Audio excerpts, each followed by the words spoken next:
Yahweh Bahasham, Yahweh Bahasham, HaKadosh. Yahweh is the name of the Heavenly Father. It means He is. Yahweh Shai is the name of His Son. It means He is who saves. HaKadosh is the name of the Holy Spirit in Hebrew. This is 2 Maccabees 2. Starting from the top, it's also found in the records that Jeremy the prophet commanded them that they were carried away to take off the fire as it has been signified, and how that the prophet, having given them the law, charged them not to forget the commandments of the Lord, and that they should not err in their minds when they see the images of silver and gold with their ornaments. That's to say, when you see other idols with all their glitter and all their bling, not to start to think, to worship them or bow down to them or be in awe of them. And with other such speeches exhorted them that the law should not depart from their hearts, because at the time these people were surrounded by all kinds of different heathen practices and pagan practices. It was also contained in the same writing that the prophet, being warned of God, commanded the tabernacle and the ark to go with him as he climbed into the mountain where Moses climbed up and saw the heritage of God. And when Jeremy came thither, he found a hollow cave wherein he had laid the tabernacle and the ark and the altar of incense, and so stopped the door. And some of those that followed him came to mark the way, but they could not find it. Which when Jeremy perceived, he blamed them, saying, As for the place, it shall be unknown until the time God gather his people again together and receive them unto his mercy. And that is something that's happening now. So watch this space. We might be able to find out where the ark has been placed. Then shall the Lord shew them these things, and the glory of the Lord shall appear, and the cloud also, as it was shewed unto Moses, and as when Solomon desired that the place might be honourably sanctified. It was also declared that he, being wise, offered a sacrifice of dedication and of the finishing of the temple. And that's when Moses prayed unto the Lord. The fire came down from heaven and consumed the sacrifices. Even so prayed Solomon also, and the fire came down from heaven and consumed the burnt offerings. And Moses said, because the sin offering was not to be eaten, it was consumed. So Solomon kept those 8 days. The same things were reported of the writings and commentaries of Nehemiah, and he founding a library, gathered together the acts of the kings and the prophets and of David, and of the epistles of the kings concerning the holy gifts. In like manner also Judith gathered together all those things that were lost by reason of the war we had, and they remain with us. Wherefore, if ye have need thereof, send some to fetch them unto you. Whereas we then are about to celebrate the purification, we have written unto you, and ye shall do well, and keep, if ye keep the same days. We hope also that God that delivered all his people and gave them all an heritage. That is our inheritance. The heathen don't have any inheritance. Like, when they're done, they're done. When the spirits, if they got like evil vibes or evil spirits after them, they haven't got no one to call to. They can try and call to their pagan gods, but they all still come under Yahweh. So, they got nothing. But we do have a heritage. We have an inheritance. It's written that, we're considered poor, but we are rich. Because although Jake has got nothing, sometimes don't have a home, don't have money, don't have insurance, don't have a car. He still has that inheritance. He still does have the most powerful, the most highest inheritance. So okay, so yeah, and he gave them all in heritage, and this is 17, and the kingdom and the priesthood and the sanctuary, as he promised in the law, will shortly have mercy upon us and gather us together out of every land under heaven. You see, and at that time, it was saying the ark will be revealed. So watch this space, under heaven, into the holy place, for he has delivered us out of great troubles and have purified the place. And we have to always remember all the things that Yahweh's Bahasham Yahweh Shai has done for us. From the beginning, from the putting even the animals, and the plants, and organizing the whole earth, building the earth for us, giving that to us as an inheritance, and then delivering us from Egypt, and bringing Yahweh Shai to help us, and the various deliverances, sending out the apostles, in the old days and the new days. It's done so much for us, man. We kind of always kind of remember all this, and this is one of the things that we remember now. It's that, like, the time when we thought we was lost, man. We like the temple being sacked, desecrated, had nobody, nothing, just mad persecution, being forced to eat pork, being forced to, partake in rituals and things that we did that wasn't belonging to us. Kept on delivering us, parted the Red Sea.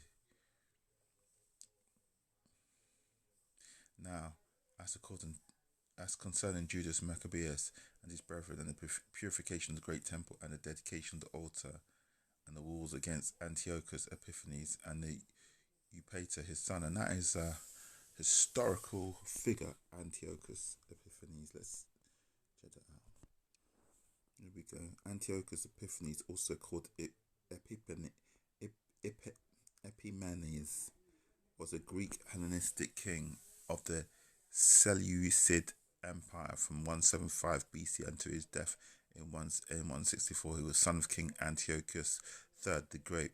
His original name was Mithridates, which is that's one of them pagan religions, man.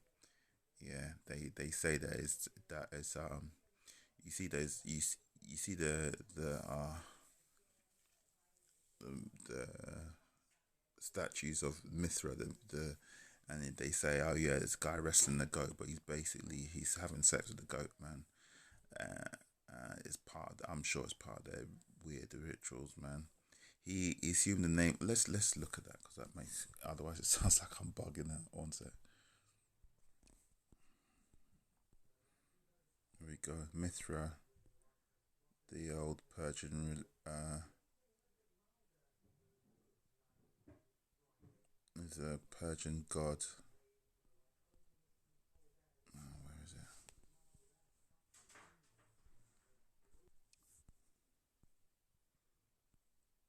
Yeah, Mithraism, also known as Mysteries, was a Roman mystery religion centered on the god Mithras, although inspired by the Iranian worship of the Zoroastrian divinity Mithra. The Romans' Mithras is linked to a new distinctive imagery with the level of continuity between Persian and Greco-Roman practice debated. The mysteries are popular among whenever you get mysteries, man, whenever you get all these mysteries, it's a it, it's a it's something dark, it's there to entice, for people to try and understand or be curious about what the mysteries are. But then you get to, when you get into the mysteries, when you join and they reveal them to you, it's something very dark. Yeah, Mithra was images of the god slaughtering a bull. Other images of Mithra are found in Roman temples. For instance, Mithra's banqueting with Sol, and depictions of the birth of Mithras from a rock. But the image of bull slaying is always a central niche. Yeah, their trope is he's slaying a bull. But then you see some of the, yeah, look at these people, man. They're out there. They're out there. So anyway, this Antiochus Epiphanes, he was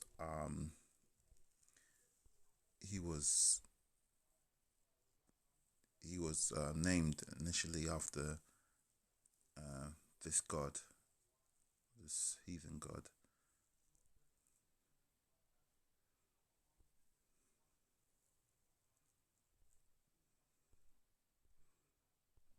So all this kind of weird mystery stuff.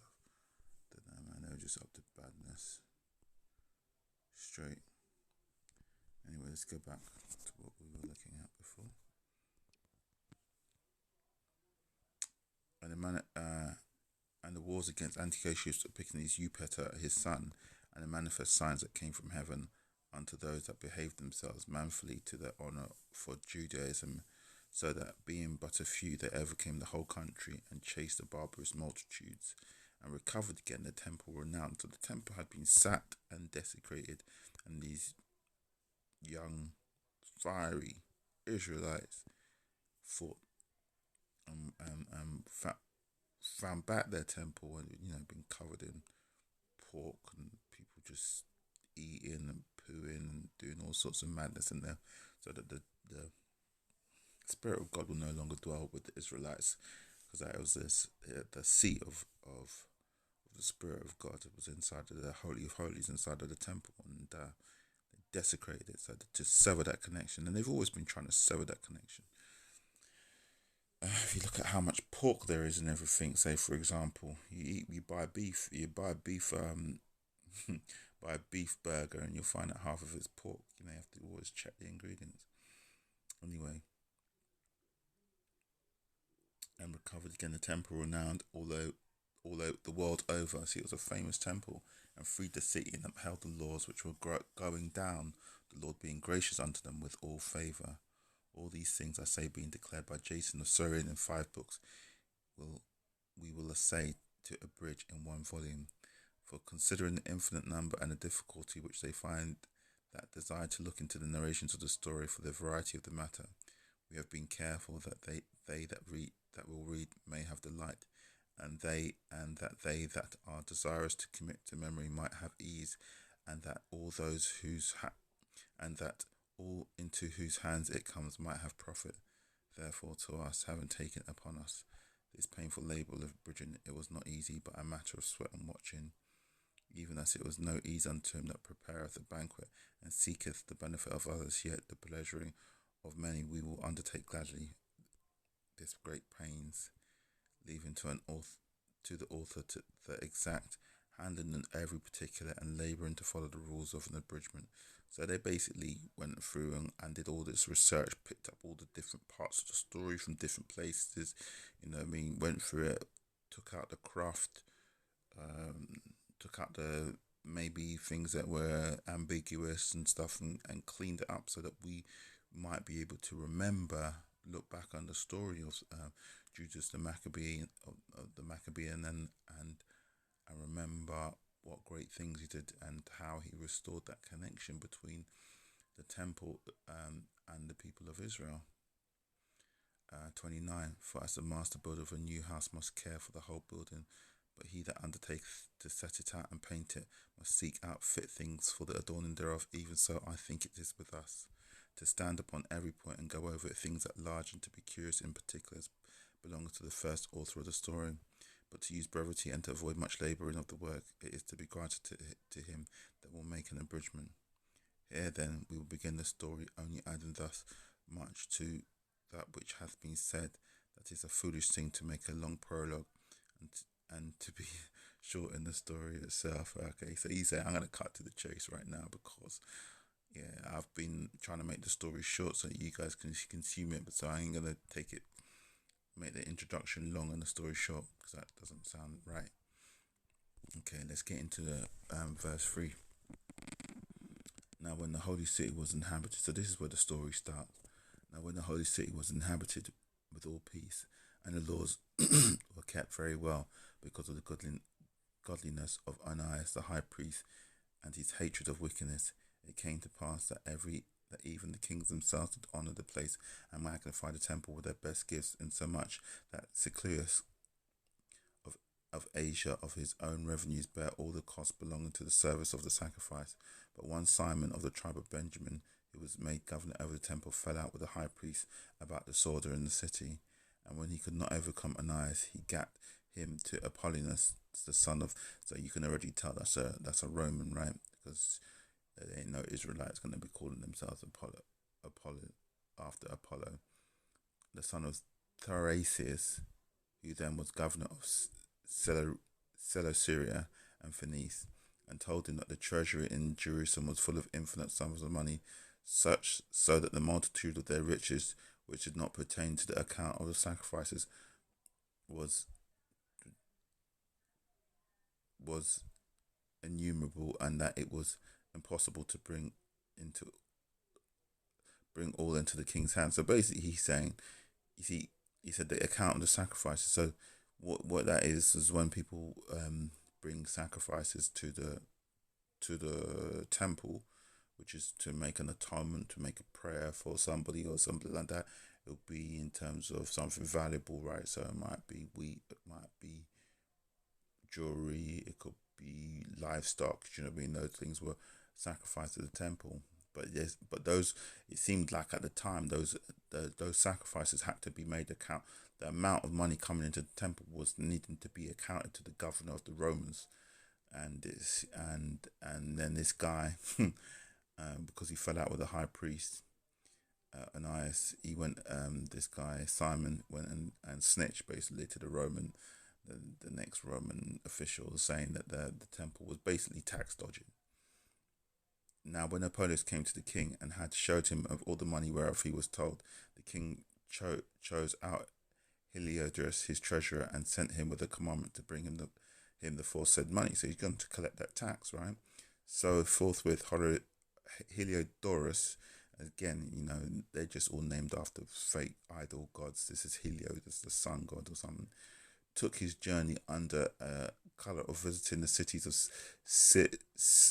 Syria and Phineas, but indeed to fulfill the king's purpose. So he's pretending he's just visiting, right? But actually he's trying to collect the tax from Israel. And when he came to Jerusalem and had been courteously received of the high priest of the city, he found that what intelligence was given of the money, and declared wherefore he came, and asked if these things were so indeed. And then the high priest told him that there was such money laid up for the relief of widows and the fatherless of children, and that some of it belonged to Hyrcanus, son of Tobias, a man of great dignity, and not as that wicked Simon had misinformed. The sum whereof in all was 400 talents of silver and 200 gold, and that it was altogether impossible that such wrong should be done unto them that had committed it to the holiness of the place and to the majesty of inviolable sanctity of the temple honoured all over the world. So it's that you can't be taking the money out of the temple, because this is a holy temple, and this money has been put in the temple for widows and and fatherless children. And this temple is renowned over the world. You cannot step into the house of God and start taking a tax out of it, because it's not even, nobody's making profit here. This is for good. Do you know what I mean? And this was an upright priest, the high priest Ananias. He hated wickedness. Yeah, so he's standing his ground in front of this emperor, not this emperor, but this king's official, right? But Heliodorus, because of the king's commandment given him, said that in any wise it must be brought into the king's treasury. So at that day when he appointed, he entered in order this matter, wherefore there was no small agony throughout the whole city. But the priests, prostrating themselves before the altar in the priest's vestments, called unto heaven upon him that made a law concerning things given to be kept, and they should safely be preserved for such as had committed them to be kept.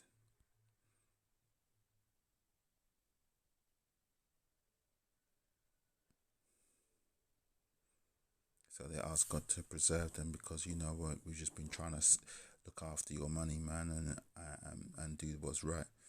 Then whoso had looked the high priest in the face, it would have wounded his heart, for his countenance and the changing of his colour declared the inward agony of his mind. For the man was so compassed with fear and horror of the body, that it was manifest to them that looked upon him what sorrow he had now in his heart. Others ran flocking out of their houses to the general supplication, because the place was like to come into contempt. And the women girt with sackcloth upon their breasts abounded in the streets, and the virgins that were kept in ran, some to the gates and some to the walls, and others looked out the windows, and all upon their hands towards heaven made supplications to everybody, saying, "Look, Father, please, let's help us, because these people are coming to take the money that's been given to the fatherless and the widows, and then it would have pitied the man to see the falling down of the multitude of all sorts, and the fear of the high priest being in such agony. They then called upon the mighty Lord to keep the things committed of trust safe and sure for those that had committed them. Nevertheless, Heliodorus executed that which was decreed. Now, as he was there present himself with the guard about the treasury, the Lord of spirits and the Prince of all power caused a great apparition, so that all that presumed to come in with him were astonished at the power of God and fainted and were so afraid. For there appeared unto them a horse with a terrible rider upon it, and adorned with a very fair covering, and he ran fiercely and smote at Heliodorus with his 4 feet. And it seemed that he sat upon the horse. He that sat upon the horse had complete harness of gold. Moreover, 2 other young men appeared before him, notable in strength, excellent in beauty, and comely in apparel, who stood by him on either side, and scourged him continually, and gave him many sore stripes. And Heliodorus fell suddenly unto the ground, and was compassed with great darkness. But they that were with him took him up, and put him into a litter. Thus him that had latterly come with a great train. So the train is a procession, right? And the train is like, you're rolling deep. He was rolling deep. Helios was rolling deep. They probably had a whole bunch of centurions, and they had all the weapons, they had the chariots and the sharp as swords and the spears and organized. So he come with power. Thus he came with a great train, and with all his guard into the said treasury. They carried out, being unable to help himself with his weapons, and manifestly they acknowledged the power of God. So at that time they said, you know what? Wow, I ain't gonna mess with this. I'm gonna mess with this. But he, by the hand of God, was cast down and lay speechless without the hope of life. So this guy wasn't even touched, but he cowered. But they praised the Lord that had miraculously honoured his own place. But they praised the Lord that had miraculously honoured his own place, for the temple, which a little for was full of fear and trouble, when the mighty Lord appeared, was filled with joy and gladness. Then straightways certain of Heliodorus' friends prayed Ananias that he would call upon the Most High to grant him life, who lay ready to give up the ghost. So he had seen such an apparition that his heart was about to stop. He probably couldn't breathe. He was so scared. Do you know what I mean? You would be. So the high priest, expecting lest the king should misconceive that some treachery had been done to Heliodorus by the Jews, offered a sacrifice for the health of the man. So they tried to bring. Now, as the high priest was making an atonement, the same young men in their same clothing appeared and stood beside Heliodorus, saying, Give Ananias the high priest great thanks, insomuch as for his sake the Lord hath granted thee life. And seeing that thou hast been scourged from the heaven, declare unto all men the mighty power of God. And when they that had spoken these words, they appeared no more. So Heliodorus, after he had offered great sacrifice unto the Lord, made vows unto him that had saved his life, and saluted Ananias, returning with his host to the king. Then testified he to all men the works of the great God, which he had seen with his own eyes. And when King Heliodorus, who might be a fit man to be sent yet once again to Jerusalem, and when the king Heliodorus, who might be a fit man to be sent once again to Jerusalem, he said,